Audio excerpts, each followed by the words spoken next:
गंगू और तेलानी रामा की कहानी। दोस्तों, विजयनगर में गंगू नाम का एक व्यक्ति रहता था। उसके बारे में कहा जाता था कि वह बड़ा ही मनहूस व्यक्ति था। जो भी व्यक्ति सुबह सुबह उसकी शक्ल देख ले उसे खाना भी नसीब नहीं होता था। धीरे धीरे ये बात पूरे विजयनगर में फैल गई और महाराज कृष्णदेव राय को भी इसके बारे में पता चला। उन्होंने सोचा उनके राज्य में इस तरह के मनहूस व्यक्ति का रहना उचित नहीं है, किंतु राजा बहुत न्यायप्रिय थे। उन्होंने सोचा कि पहले वह उसे देखना चाहते हैं कि इस बात में कितनी सच्चाई है। राजा ने अपने सेनापति को आदेश दिया कि गंगू को उनके समक्ष लाया जाए। सैनिकों ने गंगू को महाराज कृष्णदेव राय के समक्ष पेश किया। महाराज कृष्णदेव राय जिस कमरे में सोते थे उसी में गंगू के लिए भी बिस्तर लगवाया गया और सुबह जब राजा सोकर उठे तो उन्होंने सबसे पहले गंगू का चेहरा देखा।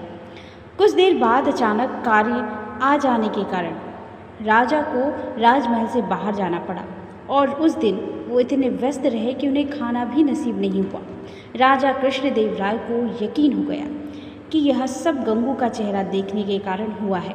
राजा ने सोचा, जब इस व्यक्ति के कारण मुझे भोजन नसीब नहीं हुआ तो शहर के दूसरे लोगों के साथ क्या होता होगा।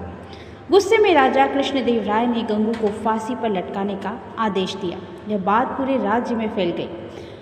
कल गंगू को फांसी दी जाएगी। जब यह बात तेलानी रामा को पता चली तो वे सारा माजरा समझ गए और तत्काल गंगू के पास पहुँचे। तेलानी रामा को देखकर गंगू रोने लगा और तेलानी रामा को पूरी बात बतलाई। तेलानी रामा ने गंगू को सांत्वना देते हुए उसके कहा कि जैसा वो कहे गंगू, तुम वैसा ही करना होगा। गंगू भी तेलानी रामा की बात समझ गया। दूसरे दिन जब गंगू को फांसी दी जानी थी तभी गंगू से उसकी अंतिम इच्छा पूछी गई। गंगू बोला, मुझे महाराज से मिलकर कुछ बतलाना है, यही मेरी अंतिम इच्छा है। सैनिकों ने महाराज कृष्णदेव राय से गंगू की अंतिम इच्छा बतलाई। महाराज कृष्णदेव राय गंगू की अंतिम इच्छा पूर्ति के लिए उसके पास गए और बोले, बतलाओ गंगू, तुम्हें क्या बतलाना है। गंगू बोला, महाराज, इस राज्य में एक व्यक्ति मुझसे भी ज़्यादा मनहूस है। पहले दंड उसे मिलना चाहिए, फिर मुझे।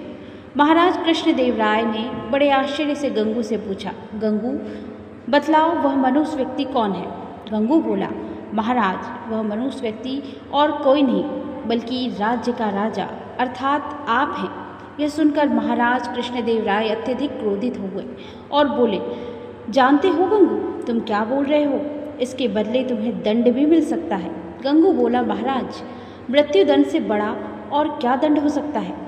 यह तो आप मुझे दे ही चुके हैं, कृपया आप मेरी विनती सुन लें। इसके बाद आप जो भी दंड देंगे वह मुझे सहर्ष स्वीकार होगा। यह सुनकर महाराज का क्रोध कुछ शांत हुआ और बोले, तुम्हें जो कहना है कहो। गंगू बोला, महाराज, कल सुबह जब आपने मेरा चेहरा देखा तब आपको दिन भर भोजन नहीं मिला। तब आपने मुझे मनहूस समझकर मृत्यु दंड दे दिया। ठीक उसी समय कल सुबह मैंने भी आपका चेहरा देखा था और मुझे फांसी की सज़ा मिल गई। मतलब आप मुझसे भी ज़्यादा मनहूस हैं। महाराज कृष्णदेव राय को पूरी बात समझ आ गई और उन्हें अपने निर्णय पर पछतावा हो रहा था। उन्होंने तत्काल गंगू की फांसी की सज़ा माफ़ कर दी। गंगू को अपने पास बुलाकर पूछा, गंगू, यह विचार तुम्हारे मन में कैसे आया।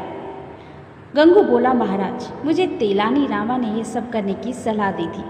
महाराज कृष्ण राय ने गंगू को बहुत सा धन देकर विदा किया और तेलानी रामा को बुलाकर उसका धन्यवाद दिया कि उनके कारण एक निर्दोष की जान बच गई और महाराज के हाथ से एक बहुत बड़ा पाप होने से बच गया। दोस्तों, ये कहानी हमें सिखाती है कि जो गलती राजा ने की वो हमें अपनी ज़िंदगी में नहीं करनी चाहिए। और दोस्तों, आप किस तरह की कहानी सुनना चाहते हैं मुझे कमेंट में लिखकर ज़रूर बताइएगा।